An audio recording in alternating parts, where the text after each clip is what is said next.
lovely people, welcome back to my channel Ganita Coaching Center, the only Sahara for DLED pupil teacher। कल आप लोगों का DLED second year mathematics education का exam है और अगर आप थोड़ा नर्वस फील कर रहे हैं, स्ट्रेस्ड फील कर रहे हैं तो बिल्कुल भी टेंशन लेने की ज़रूरत नहीं है।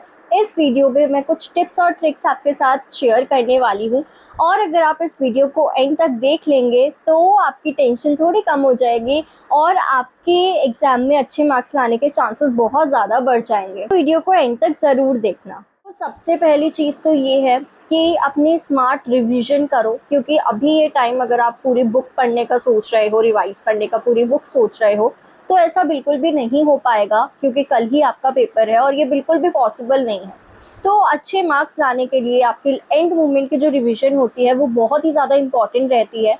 इसके लिए आपको अभी क्या करना है, अभी आपको मेन फोकस रखना है अपने इम्पॉर्टेंट टॉपिक्स पर, पीवाईक्यू पर। पीवाईक्यू में जो भी आपके क्वेश्चंस पूछे गए हैं उस पर आप ज़्यादा फोकस रखेंगे, ठीक है। एमसीक्यू पर कि आप एमसीक्यू को कैसे अटेम्प्ट करोगे, ज़्यादा से ज़्यादा आप क्वेश्चन खुद से आंसर लिखने की ट्राई करो कि अगर आपके पास ये क्वेश्चन आता है तो आप उसको कैसे अटेम्प्ट करोगे।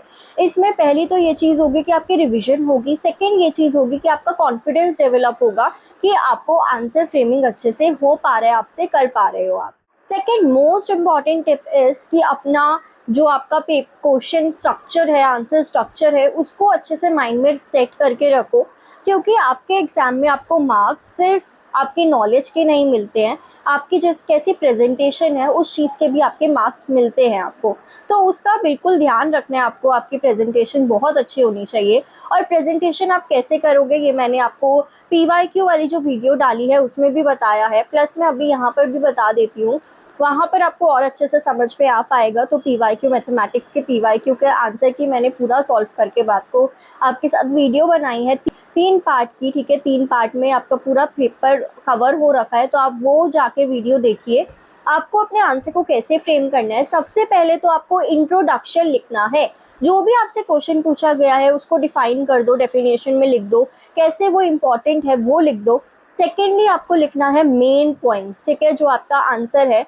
कोशिश करना कि आप ज़्यादातर आंसर अपने पॉइंटर्स में लिख रहे हो। एंड एट लास्ट आपको क्या करना है, उसका कंक्लूजन लिखना है, छोटा सा शॉर्ट कंक्लूजन लिखेंगे आप। और ज़्यादा आपका जो वर्ड्स जाने चाहिए वो मेन वर्ड्स आपके जाने चाहिए मेन वाले पॉइंट में, यानी कि जो आप पॉइंटर्स लिख रहे हो उसमें। इससे क्या होगा कि टीचर को एक ऑर्गेनाइज्ड आंसर मिल पाएगा और वो उस ऑर्गेनाइज्ड आंसर को देखकर बहुत जल्दी चेकिंग करेंगी। और जितना जल्दी एक टीचर चेकिंग करती है ना, ये मैं अपने पर्सनल एक्सपीरियंस से बता रही हूँ, जितना जल्दी एक टीचर आंसर को आपके पेपर शीट को चेक करती है उतने ज़्यादा बच्चे के मार्क्स मिलते हैं। थर्ड आपको ये माइंड में रखना है कि आप जो भी आपके अगर मैथ्स में कुछ सॉल्व करने वाला लाइक क्वेश्चंस आ रहे हैं सॉल्व करने वाले, तो अगर आपकी कैलकुलेशन बहुत अच्छी है, लाइक आप मैथ्स में बहुत ज़्यादा अच्छे हो, जल्दी चीज़ों को सॉल्व कर लेते हो, तो आप जाओ करो वो क्वेश्चंस, ठीक है।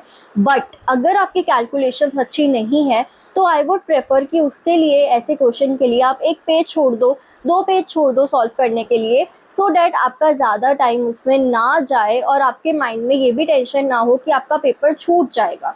तो आप जल्दी से अपना जो थ्योरी वाला पार्ट है सबसे पहले वो कर लो फिल, ठीक है, वो अपना आंसर कर लो। उसके बाद एट लास्ट जब आपको टाइम मिलेगा तो आप वो अपना जो भी आपका प्रैक्टिकल वर्क है या सॉल्व करने वाले क्वेश्चंस है वो करो, क्योंकि मैथ्स में बहुत गलती ये करते हैं बच्चे। पिछली बार भी बच्चों ने गलती करी थी मैथ्स एजुकेशन में कि उन्होंने अपना ज़्यादा टाइम जो है वो कैलकुलेशन वाले क्वेश्चंस में लगा दिया। ज़्यादा क्वेश्चन नहीं होते कैलकुलेशन वाले, 2 या 3 ही होते हैं मैक्सिमम, तो उन्होंने, और एमसीक्यू में भी होते हैं कुछ क्वेश्चन, उन्होंने ज़्यादा टाइम क्या है अपने वो सॉल्व करने में लगा दिया, जिस वजह से उनका पेपर छूट जाता है। और वो जो उन्होंने सॉल्व कर रखा होता है वो भी सही नहीं निकलता, जब वो बाद में चेक करते हैं पेपर के बाद तो वो भी सही नहीं होता।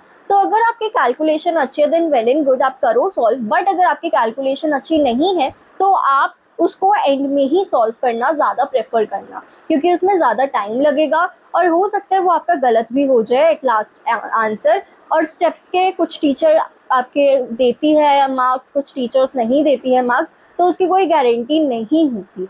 इसलिए ये वाले आपके टिप को बहुत अच्छे तरीके से आपको फॉलो करना है। फोर्थ टिप इज़ कि अगर आपको कोई क्वेश्चन में और आपको लग रहा है कि आपका आंसर सही चल रहा है और अगर 8 मार्कर्स में आपके पास टाइम है, तो आप क्या करेंगे, लास्ट में जब 8 मार्कर्स में टाइम बचेगा आपके पास, तो आप कुछ डायग्राम बना देना, फ्लो चार्ट बना देना, जिससे आपके जो पॉइंटर्स होंगे ना वो बहुत अच्छे तरीके से हाईलाइट हो पाएंगे, ठीक है। और टीचर जो है उनको बहुत ईजी हो जाएगा आपके पेपर को चेक करना। देखो, पेपर कभी अपने अकॉर्डिंग मत लिखना, टीचर के अकॉर्डिंग लिखना, ठीक है, कि टीचर को कैसा पेपर अच्छा लगेगा उस अकॉर्डिंग लिखना। अगर हमारे पास भी, हम टीचर, आप टीचर बनने वाले हो राइट, तो अगर आपके पास भी इन फ्यूचर एक ऐसी शीट आती है जिसको चेक करने में आपको कम से कम टाइम लग रहा है, तो आप उस शीट से बहुत खुश हो जाओगे, है ना।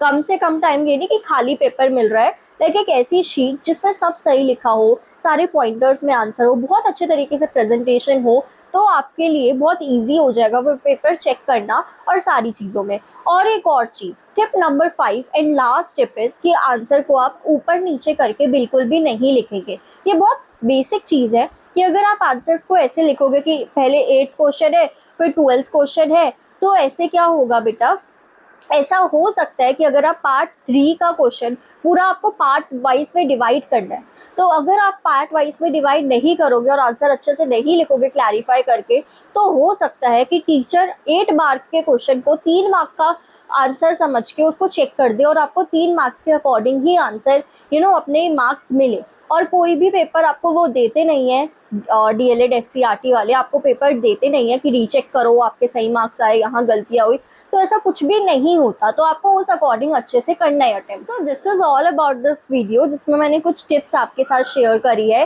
अगर आपको इंपॉर्टेंट टॉपिक्स जानने हैं तो नेक्स्ट वीडियो में मैं आपको इंपॉर्टेंट टॉपिक्स बताऊंगी, तो जल्दी से जाके चैनल को सब्सक्राइब कर लो अगर अभी तक आपने नहीं करा है। और अगर आपको मेरी वीडियोस हेल्पफुल लग रही है देन लाइक करना मत भूलना यार, और कमेंट भी, छोटा सा कमेंट करने से कुछ नहीं जाता, तो कमेंट भी ज़रूर करना। अब मैं मिलती हूँ आपसे नेक्स्ट वीडियो में, जिसमें मैं आपको बताऊंगी कि आपके इंपॉर्टेंट टॉपिक्स क्या क्या है जो आपके एग्जाम में आने के चांसेस बहुत ज़्यादा है।